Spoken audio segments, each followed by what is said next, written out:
Everybody, good morning. Welcome to the United Stand. I'm Mark Goldbridge, and this is your latest Manchester United news. It's so serious. I'm actually in the pub, the Goldbridge Arms, but Ten Hag is gone. Careful. Ten Hag is not gone yet. In my opinion, he's gone. I'll double down on what I said yesterday as well. I think Ten Hag is gone. There's an inevitability to it. I just can't see a turnaround, and we can discuss that. But lots this morning about Ten Hag being back on thin ice. He was already on thin ice. Lots of talk this morning about Xavi, even Potter, talking about, could we get Thomas Frank? Some people are talking Nagelsmann. Some people are talking about Ruud van Nistelrooy.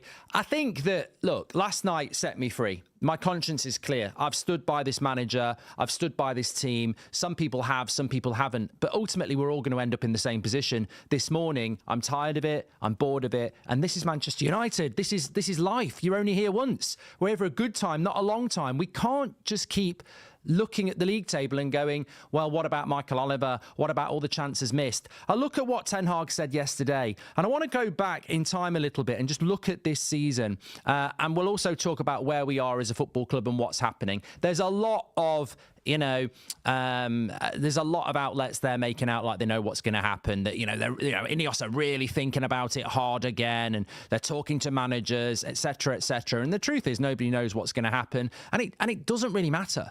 Fabrizio Romano or David Ornstein drop a real exclusive, great. But bottom line is, as I said last night, enough is enough. It's not about waiting for Ineos on what they need to do.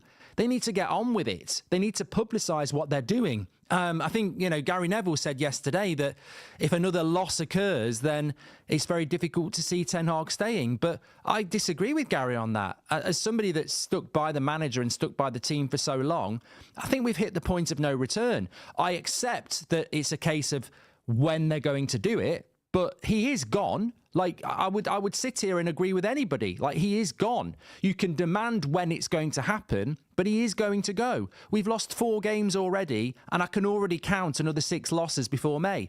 So you're going to have to get rid of him, whether it's today, tomorrow, next month, Christmas, end of the season. It's just when they decide to do it.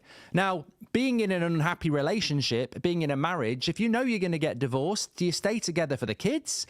Do you just, part ways amicably? Do you let it get worse?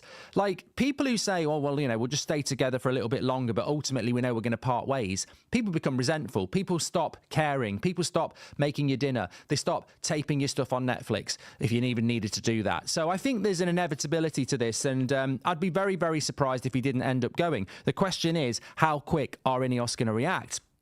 I look at the season where we are, and I was listening to what Ten Hag said yesterday. And look, Jake says, what about Southgate coming in? Things can get worse.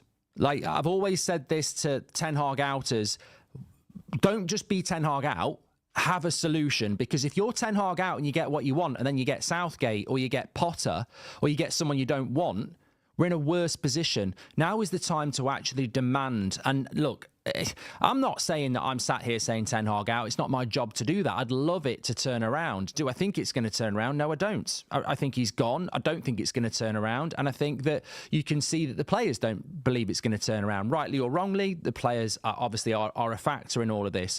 But we don't want to end up in a worse situation. My stance is, you bought this football club. You decided to get into bed with the Glazers. No United fan wanted that. It's about time you started showing us why you got in bed with the Glazers and why you can make this club successful. So if you are going to remove Ten Hag, you better go and speak to Nagelsmann.